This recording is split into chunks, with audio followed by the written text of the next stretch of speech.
Inilah detik-detik pengurus TPU Cipenjo, Kecamatan Cileungsi, Kabupaten Bogor saat menerima telepon dari salah seorang keluarga jenazah COVID-19 yang mempertanyakan biaya pemakaman di TPU khusus COVID di TPU tersebut.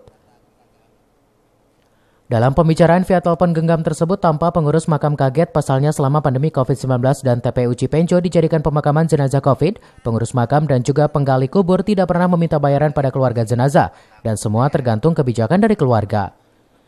Namun dalam pembicaraan tersebut, seseorang dari balik telepon mengaku dipinta sejumlah uang oleh oknum yang memanfaatkan penguburan tersebut dengan total biaya Rp1.250.000 hingga hal ini cukup mengagetkan dan membuat pengurus makam kesal atas ulah oknum tersebut.